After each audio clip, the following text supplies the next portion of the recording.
Une fois qu'on a fini de comprendre les différents niveaux de conscience, on va choisir l'émotion qu'on veut véhiculer. À chaque communication que vous allez avoir, il faudrait qu'il y ait une part d'émotion. Lorsque tu fais une publication, tu dois te demander quelle est l'émotion que je véhicule dans cette publication. Parce que dans le cerveau de l'homme, ou lorsqu'on prend le cerveau de l'homme, on a ce qu'on appelle le néocortex, le cerveau limbique et le cerveau reptilien.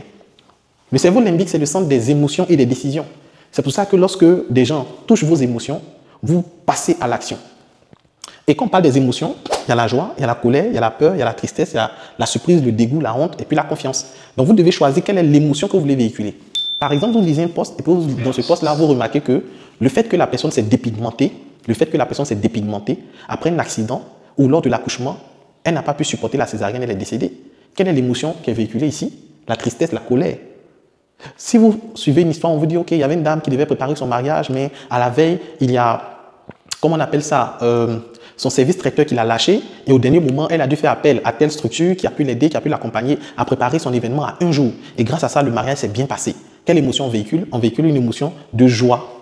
Une émotion de joie. Parce que là, on a pu sauver le mariage de la dame. Donc derrière chaque poste que vous faites, vous devez vous interroger sur quelle émotion vous véhiculez.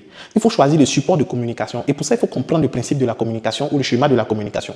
Dans la communication, nous avons un émetteur qui est vous, nous avons un récepteur qui est l'audience qui reçoit votre information.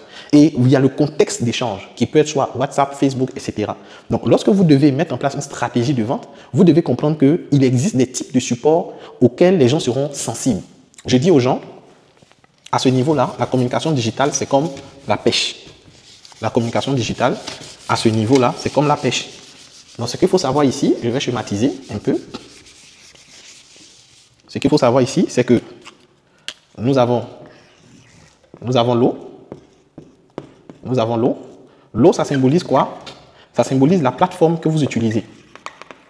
La plateforme que vous utilisez. Ça peut être Facebook, ça peut être WhatsApp, ça peut être TikTok, ça peut être YouTube, etc.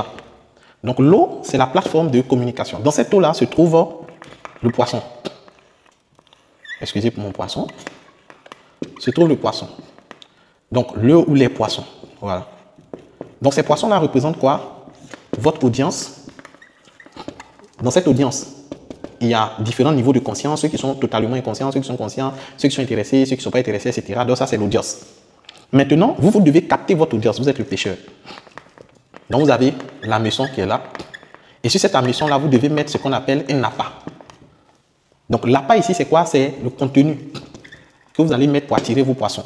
Donc, le contenu, c'est quoi? Ça peut être une vidéo, ça peut être un texte, ça peut être une image, ça peut être un audio.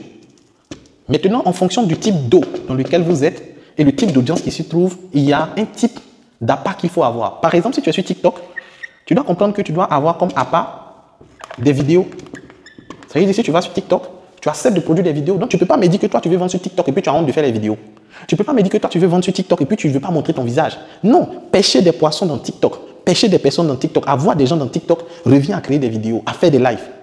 Tu dis que tu veux vendre sur Facebook, ça te revient à créer des textes, des images, des vidéos pour pouvoir vendre. Donc, je dis aux gens, quand vous décidez de vendre en ligne, c'est un contrat. Tu ne peux pas me dire que non, je n'ai pas le temps de poster. Non, quand tu décides de vendre en ligne, tu acceptes, tu signes le contrat de je vais poster en ligne. Ça, c'est important. Donc, au niveau de la communication, elle peut être physique comme digitale. On va utiliser des directs. Il y a des gens qui n'ont jamais fait de direct. Il y a des gens qui vendent, qui n'ont jamais fait de direct. Tu dois apprendre à faire des directs. Tu dois utiliser tes statuts WhatsApp pour pouvoir communiquer, faire des vidéos, des images et des textes.